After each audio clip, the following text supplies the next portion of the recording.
नमस्कार, मैं डॉक्टर मीनू और आज के एपिसोड में एक बहुत ही सेंसिटिव टॉपिक जो कि माफ़ी फॉरगिवनेस से रिलेटेड है वो डिस्कस करने जा रही हूँ। अगर आपको मेरा कंटेंट पसंद आता है तो प्लीज़ लाइक और शेयर ज़रूर कीजिए और सब्सक्राइब भी ज़रूर कीजिए। इससे चैनल को मदद मिलती है कि वो ज़्यादा लोगों तक पहुँच सके। माफ़ी एक बड़ी ही टिपिकल इमोशन है, बड़ी ही कॉम्प्लेक्स और टफ इमोशन है। जब हम अपने पास्ट को ग्रीव कर चुके हैं, specially after the dark night of the soul, जब हम अपने पास्ट में जाकर अपने केयर गिवर्स को, अपने जिस इंसान ने हमें इमोशनली हर्ट किया हो, निगलेक्ट किया हो, वर्बली अब्यूज़ किया हो, फिज़िकली अब्यूज़ किया हो, इमोशनली अब्यूज़ किया हो, जिसने भी हमें किसी भी प्रकार से हर्ट किया हो, उनके साथ के रिश्तों को और उन सिचुएशंस को ग्रीव करके हमें उन्हें रिलीज़ करना होता है और फॉरगिव करना होता है। ये स्पिरिचुअल अवेकनिंग का एक बहुत इंपॉर्टेंट स्टेप है। अब फॉरगिव क्यों करना चाहिए, इससे पहले मैं आगे बढ़ूं कि फॉरगिव क्यों करना चाहिए, फॉरगिव किस किस को करना चाहिए। पहला है कि आप दूसरों को फॉरगिव करोगे, जिनसे भी आपको किसी भी स्टेज में हर्ट फील हुआ, आपने जब इमोशंस अपनी आप प्रोसेस कर रहे थे, जब आप अपना ट्रॉमा निकाल रहे थे, तो आपको जो इंसिडेंट्स और जो इंसान याद आए, टीचर्स हो सकते हैं, फ्रेंड्स हो सकते हैं, कॉलीग्स हो सकते हैं, बॉसेस हो सकते हैं, आपके खुद के पेरेंट्स हो सकते हैं, आपके रिलेटिव्स हो सकते हैं, जिन्होंने किसी भी प्रकार से मन से, वचन से, कर्म से आपको किसी ना किसी प्रकार से हर्ट किया हो, जहां आपकी आत्मा को दुख पहुंचा हो, तो इनको आपने, ये बाहर के लोग हैं जिन्हें आपने फॉरगिव करना है। पर यहाँ पे काफ़ी सारे लोग जो दूसरा नज़रिया है वो भूल जाते हैं, जो कि खुद को फॉरगिव करना। तो यहाँ मैं आपको दोनों ही चीज़ें बताऊंगी कि दूसरों को क्यों माफ़ी दी जाए और खुद को क्यों माफ़ी देनी ज़रूरी है। पहले अगर हम दूसरों की बात करें तो पहला रीज़न ये है कि हमें दूसरों को माफ़ करना है कि हम अपने सोल से, अपनी आत्मा से पूरी तरह से हर तरह का टॉक्सिन, हर तरह की बुराई, हर तरह की नेगेटिविटी रिलीज़ करना चाहते हैं। ये माफ़ी जो है वो दूसरे के लिए नहीं है, हम उसके बिहेवियर को कंडोन नहीं कर रहे हैं, हम अपने खुद के लिए, अपने सेल्फ लव के लिए हम माफ़ी दे रहे हैं। तो जब हम माफ़ी देते हैं, हमारे आत्मा से, हमारे शरीर से, हमारे वचन से, हमारे मन से पूरी तरह से सारे टॉक्सिन्स जो है वो रिलीज़ होते हैं। और साइंटिफिकली भी ये प्रूव हुआ है कि इससे आप जो ट्रैप्ड इमोशंस होते हैं, जो बीमारियां होती हैं, आप उनसे बचते हो। जेन्युइन फॉरगिवनेस जो होती है वो हम अपनी सोल की प्यूरिफिकेशन के लिए करते हैं।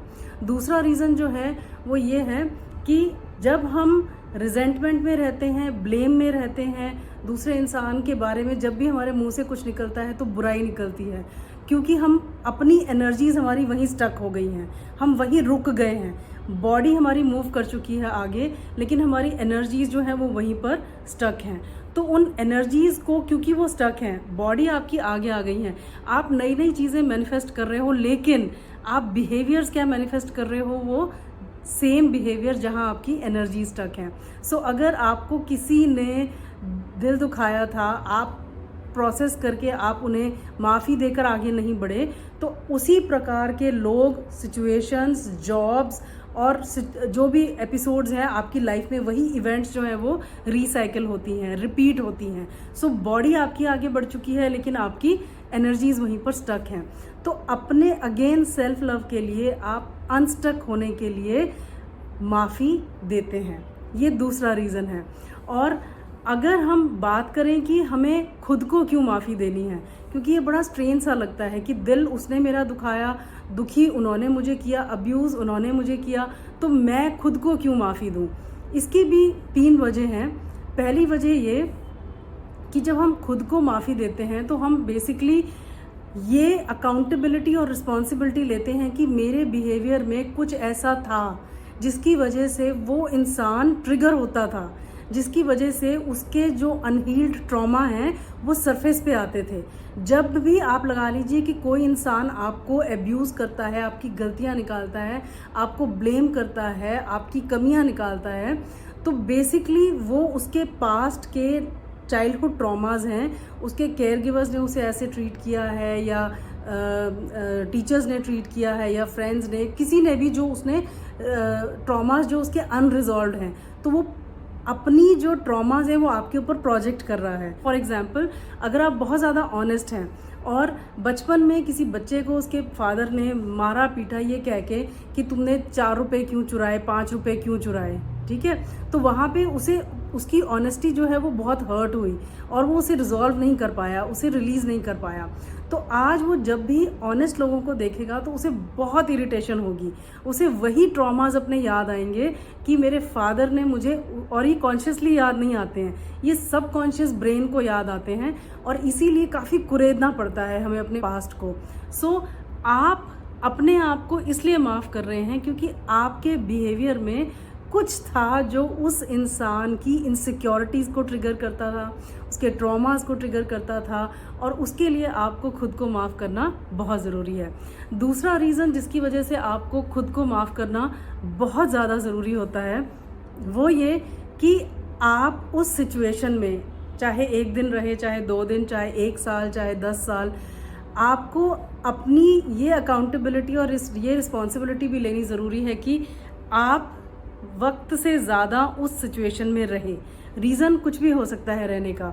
ये रीज़न हो सकता है कि आप कोडिपेंडेंट थे, आप मनी के लिए उस इंसान के ऊपर निर्भर थे, आपका बॉस था, आपके जो घर चलता था वो मनी जो आती थी आपकी जॉब से उससे चलता था।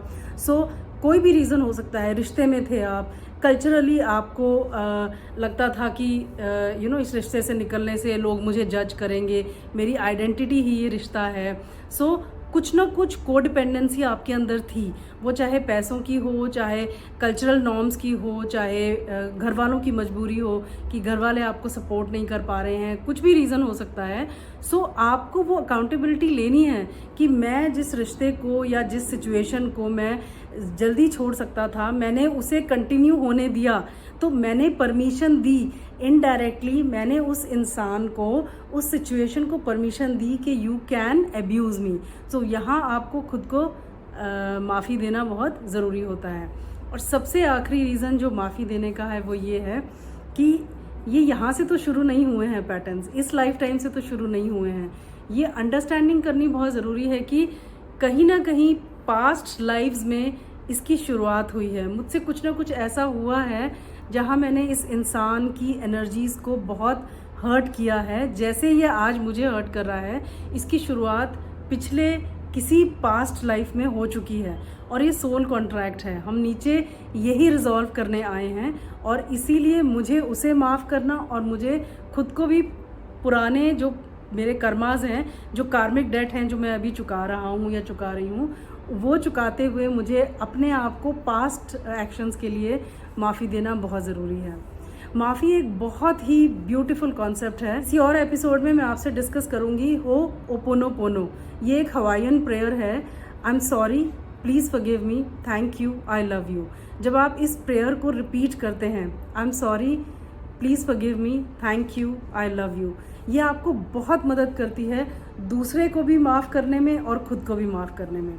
और ट्राई ज़रूर कीजिए, 21 दिन तक ट्राई कीजिए, महीने तक कीजिए, 2 महीने तक, बिकॉज आपको जो अपनी बॉडी लाइट फील होगी after forgiving people, it will be magical. ये आपको अनस्टक करके आगे बढ़ने में बहुत आसानी देता है, बहुत आपका राह, आपकी मार्ग खोलता है आगे बढ़ने के लिए, क्योंकि आपकी एनर्जीज़ खुलती हैं। आई होप इस छोटे एपिसोड में मैं आपको बेसिक बता पाई हूँ कि माफ़ी देना क्यों इतना ज़रूरी होता है। फिर मिलेंगे अगले एपिसोड में। नमस्कार।